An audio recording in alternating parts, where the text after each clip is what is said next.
to Tinted. Today we're going to be putting on some fly eye SPI Vision, SPI Vision mesh film to a headlight. It's headlight tinting. Now there are loads of different styles of headlight tinting you can do. Some of them unfortunately are illegal. You get this black sticky material, you put it over your light, but unfortunately it can look really nice, but it restricts too much light coming through. The SPI Vision, the SPI Vision, the fly eye, the mesh, whatever you want to call it, it's a perforated material. It's like a black honeycomb type material.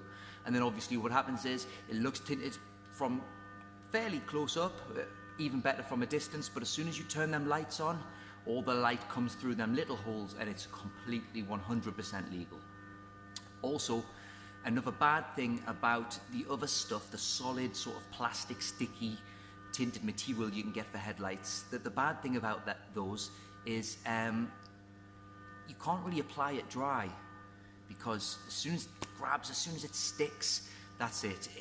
It makes bubbles, you can't move it, you try and pull it off to try a second time and it leaves the glue behind. So it's quite tricky, because what you've actually got to do with that material is you've got to apply it wet. It's a bit like vehicle wrapping, but trying to vehicle wrap wet, it sort of contradicts itself. You know, you need it to hold in places, and it's either dry where it sticks and bubbles, or it's wet where you can't really wrap it because it's not sticking, it's got the opposite problem. So this is a happy medium. It's legal, it's safe, it's easy to install. So let's give it a go. Right, here we've got a Renault Megane. It's a mid-range sort of difficulty light. It's not that difficult, it's not too easy.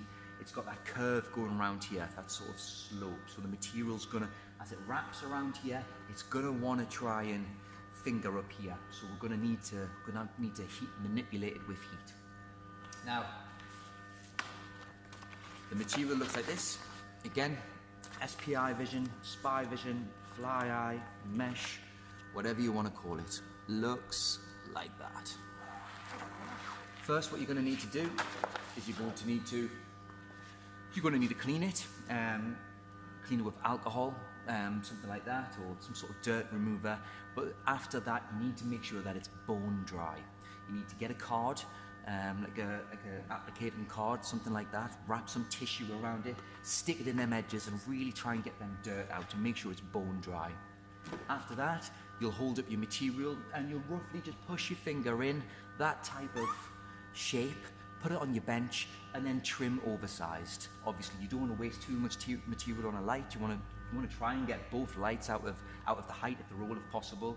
So here's my oversized bit. You know, more or less the shape of the light, a little bit oversized. Okay, so let's get cracking. So we've released the paper, we've cleaned the light, and now we're going to put it on.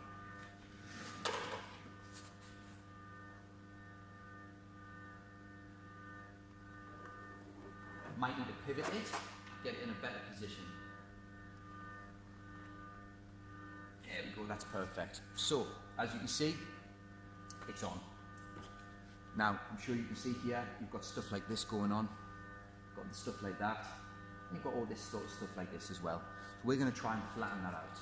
How do we do that? We release it, and we want to find an anchor point. What I mean by an anchor point is the flat part in the center where we're going to just try and lock it down, just like so. The part of the light which has no curve.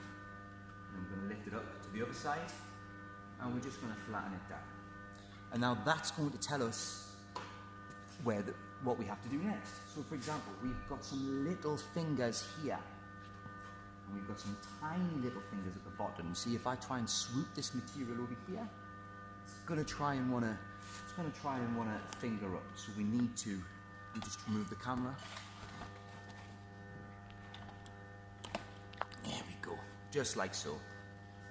Luckily you can't see my ugly mug anymore, but you can see the light better. Right, so here we go. Turn on the heat. Now all I need to do is peel this back, just like so. And I'm just going to give it a little bit of heat. Now I want to do this in levels. What I mean by that is I don't want to do one corner if the other corner is stuck down. I want to try and get it all of it up at the same time, and then obviously I can pull down. Now I haven't got long to do this because you heat it up and it's going to try and cool down pretty quickly. So I can stretch it, I can pull it, and try and get that nice and flat. If you do crease it, it's not too much of a problem. You're just going to have to lift up that crease and get it heat it up and then stretch it back out.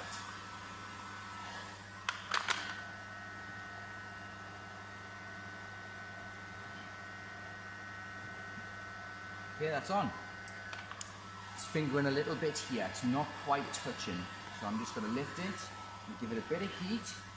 Now with my card, if I can find it, I'm going to jab that in, jab that down. And so far, so good. No creases, no burns. Just trying to get it nice and flat to the bodywork. A little bit there. Now it's not actually touching the light, so it could burn at this point, so I'm just going to give it a little bit of heat. And that's absolutely fine. Just pushing in. Lovely. Now I've got to deal with the top. That bit there, give it a heat. Stroke it down. Lovely. Deal with this part now. It's got a little bit of a crease just there. You probably can't see it. This is on a camera phone, and it's not the best of quality. Apologies for that. Just some tiny little fingers here. Heat it up and get it out.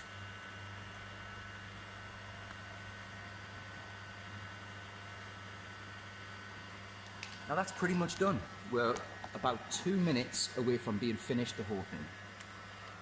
So, I don't know if you can see this, but between the light and the bodywork, there's a gap going all the way around.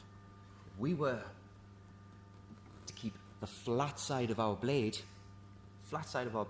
against the bodywork, we can very carefully, gently cut this, like so. Try not to dig the knife against the paint, just keep it nice and flat against the bodywork. And if we can do this, don't want too much of your blade sticking in either, just in case that the contour is shallow and you scratch the bodywork underneath. Just the tip of our blade, just to there.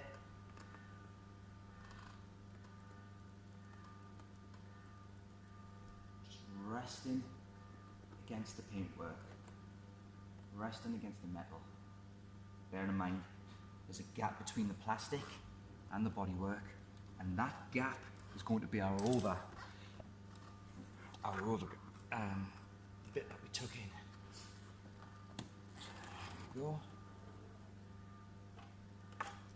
Just like so. Nearly finished. Now all we're going to do with our heat gun is we're just going to heat it up and let the heat gun do the work. Now if you can see that, as I heat, it's pretty much just tucking itself in, which is great. You see that? Just tucking itself in now. The reason it's tucking itself in is because we've got no tension. If we had got tension, it's going to want to be pulling itself away to the direction of the tension. But because it's like that, we can just literally just give it a bit of heat and just let it fall back on itself. Lovely. After that, this is the last thing now. We want to get our card on the flat of the light and we're going to move to the angle. We're not going to press it down prematurely. We want to hit that edge too. So we're going to go flat to edge, edge to over, like so. Just like that. The gap at the bottom side here is smaller than the rest. That's okay. Keep pushing it in. Like this.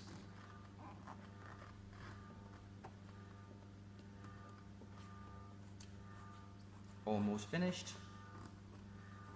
Lastly, I'm just going to run my card sideways. Just make sure that if anything underneath isn't quite tucked, that my card on this pass will lock it down.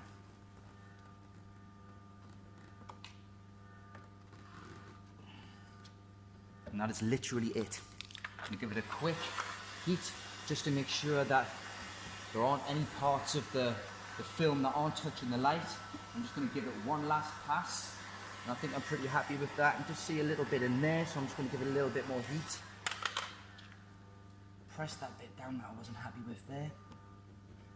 There we go. And there you have it.